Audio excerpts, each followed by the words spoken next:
Wait, let me explain something to you. I am not Mr. Lebowski. You're Mr. Lebowski. I'm the dude. Why don't you make like a tree and get out of here? Now I'm here to answer any questions you children may have about the monorail.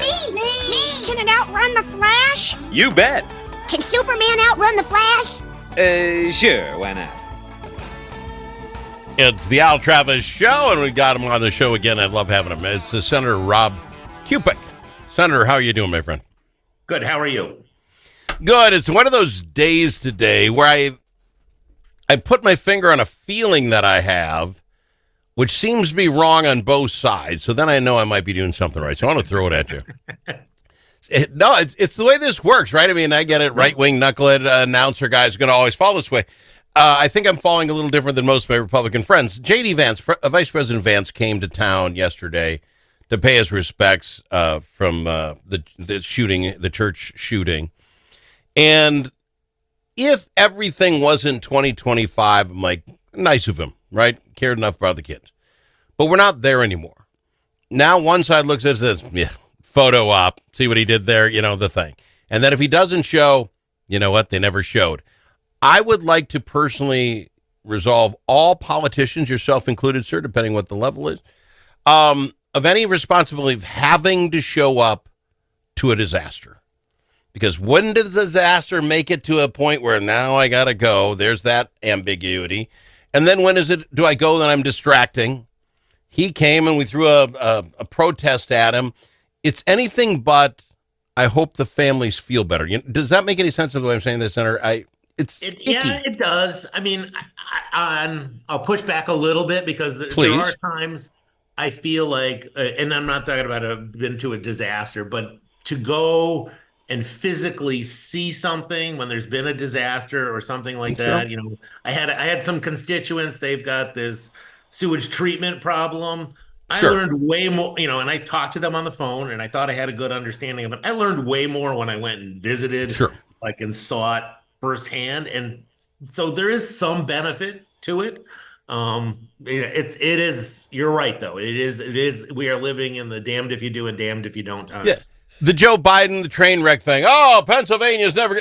Why do you need the president to be at a toxic waste place? Let the people who do I don't like it either way because it takes away from that. Is it honest feeling? And I don't know where J.D. Vance, I don't know him.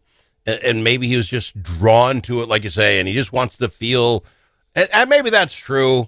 Or the other hand, it's like Trump said, hey, somebody's got to go. JD, this is a big one. Because what I get is there were 6 people shot in Minneapolis last week. And I get the school thing and the church and 2 kids. I get why that is bigger. But now you're one of the other 4. And your mom's like, no one cared to say a thing about my little Johnny. I know. And we focus a lot on these mass shootings, and they are tragedies. But the amount of, just handgun violence that is in our country every day, day in, day out, those are people that are losing their lives. And, we don't talk enough about that. But it is, it's always these things where, as a parent, you run through this scenario. This is like the worst nightmare in your head. Absolutely. And I think that, that plays on our heart and our psyche, never mind the fact that, yes, traveling in cars is a very dangerous thing too. But we put that in the back. We know that, right. But it's back there. Airplane crashes make the big news. You're way safer in an airplane than you are driving down I-94. Yeah. So let me throw this out because I like to think I'm consistent with this, and maybe you'll blow my theory out of the water. I don't like the theater of that now, so I'm telling you, I don't like it because now I just can't trust anything is literally for what it is. The governor sounds like he's going to call a special session for you all, and he literally says, I'm going to call a special session even though I don't know that I have the votes to get stuff done that I'd like to get done. Again, you were absolutely right. This is the parent's worst nightmare. You feel this, you feel this. This is so I get momentum for something you might like in gun laws fixing. Time to strike now because everybody's on that edge. But to me, it's theater. It is, if you're going to say, I'm going to do this because we can get this done. I've talked to people, we're there. Okay, that's one thing. But say, I'm doing this because, and I don't think I have the votes.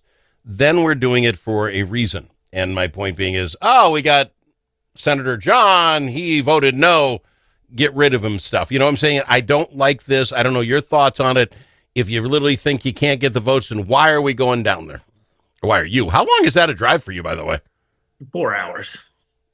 Yeah. It's a trek.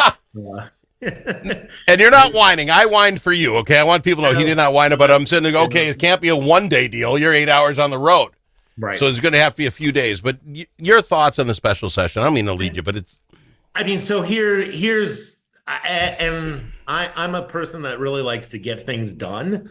So I would say I'm particularly interested in a special session if there's a path forward. And I think it is going to be a very difficult path forward to find that given the makeup of our legislature. I mean, right now it's a math thing. Yeah, it is. And here, so we have a special election coming up in the House, assuming the Democrats win that seat, which is Melissa Hortman's old seat. That it'll be a tie again in the House. We are down 2 senators in the Senate. The DFL still has a 1-vote majority, but you need 34 votes to pass anything in the Senate. So you definitely need some Republican who's like, yes, I will agree with this and come over and vote to get anything done. So I would prefer that course. I do understand there is political pressure from other people saying, you need to step up and do something, and we want an accountable record of who is with us and who's against us. And there is some value in that, but in the true, like, trying to get something done for society that will actually make a difference. And don't you already the preferable way? Doesn't the governor already have that, by the way? Because 2 years ago, when your side had the trifecta, they didn't get that gun law passed either. So, I mean, there must be a record just 2 years ago, and I'm sure it's every Republican said no, thank you. And that, what I'm saying, we already know where everybody stands. This is, unless the pressure of what's happened between the Hortmans, naked guy in the Capitol, and then now this shooting, unless that's enough pressure to change a man's basic moral vote, there's just no way this ends anyway. So those are the 3 cases in Minnesota. But I mean, nothing's changed. Go back to Columbine and tick them all up. We had Red Lake. You remember Red Lake? The shootings up there back in the early 2000s. But see, that's my point. Is we don't do it when we have time to be conscious of it, right? And let's have it sit down. We can't get there. So we have to use the emotional uptick of kids getting shot. Now we can get something. It just seems wrong. Because here's the other thing. If you all got together and said, special session, we're going to take 1 week. Everybody sits here 5 days. You're going to go in each of these different rooms. We're going to talk about everything that has to do with gun control. All right, the problem here. I would make sure there's something to mental health. I'm not Dr. Phil. I'm not going to figure this thing out for you, but obviously there's a mental health. Great. We're all going to sit through the program, going to take shifts, and this doctor's going to come in and say, what makes things different today than 20 years ago?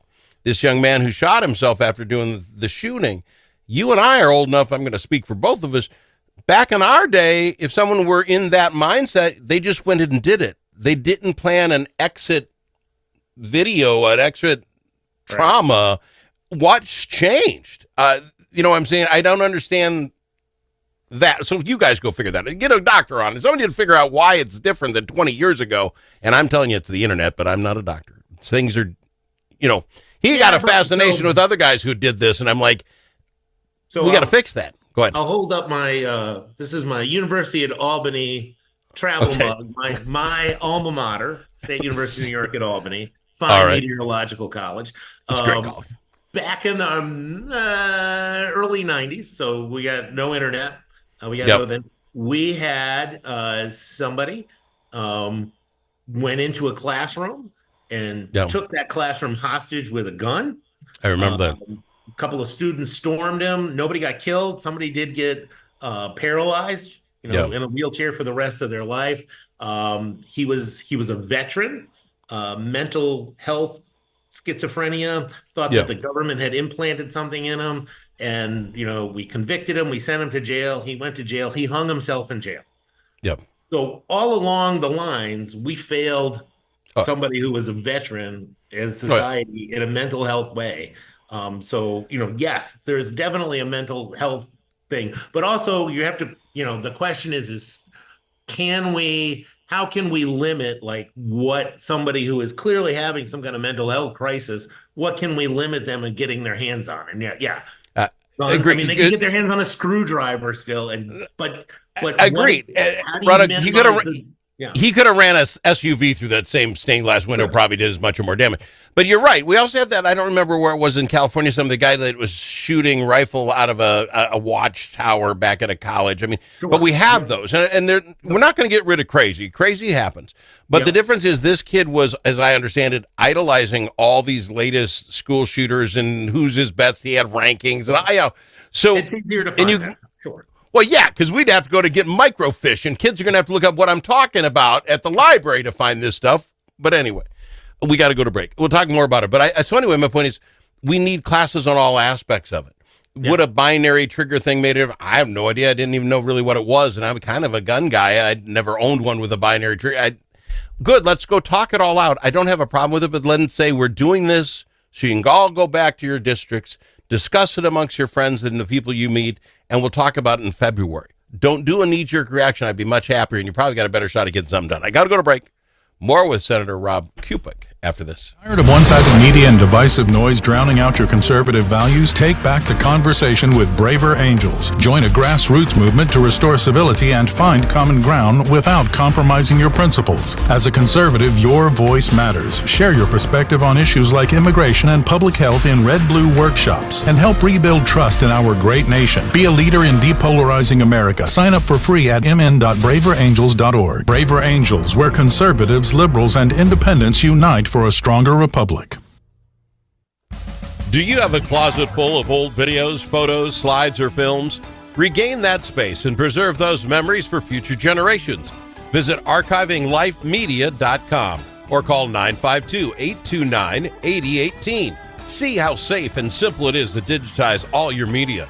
Gain peace of mind knowing that all those important memories will be saved and can be seen and shared again. Do it today. Check out archivinglifemedia.com or give them a call, 952-829-8018.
As in alligator. L also in alligator. But it's not alligator. It's the Al Travis Show. And we've got Senator Rob Kupec on the program with us. Senator, let's go down this just a little bit further. Minnesota did get red flag laws passed a couple of years back. And the Republicans, I'm going to tell you right that this isn't going to do anything. If we just take the last 3 incidences in Minnesota, the shooting of the Hortmans and the Hoffmans, the knucklehead in the state capitol, naked and running around, and this. I find it hard to believe in all 3 of those cases, someone around them didn't realize we aren't all working with all 52 cards, right? I mean, that I'm ordering cop outfits and plastic masons and then my card looking like I find this hard to believe that this kid was just so mad at everything and putting videos out there that no one saw it, but yet no one felt okay to use the red flag laws and say, let's get somebody to look. You know what I'm saying? I don't know that we're ready for it as Minnesotans to be the tattletale, if that's the right word for it. And nobody thinks, I think red flag laws are a tool in a toolkit. Nobody, I don't think they're going to be the answer to everything, but it is, even, think about like terrorism stuff, right? We have to get constant messaging, see something, say something. Exactly. And you don't want to be, because you don't want to be that one, like, I'm not an expert, but I think something's a little off, with Fred over there. Should I be the ones to call on Fred? But what if I'm wrong? Because I don't know. Maybe, but it is, maybe, there was nobody close to any of these people who did that. And even if you're close, do you want...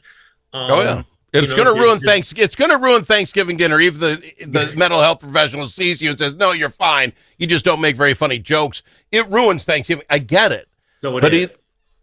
So I go back. So this is the one that played in mind. So right after we passed red flag laws. So I live in Moorhead. We right across the river from Fargo, North Dakota.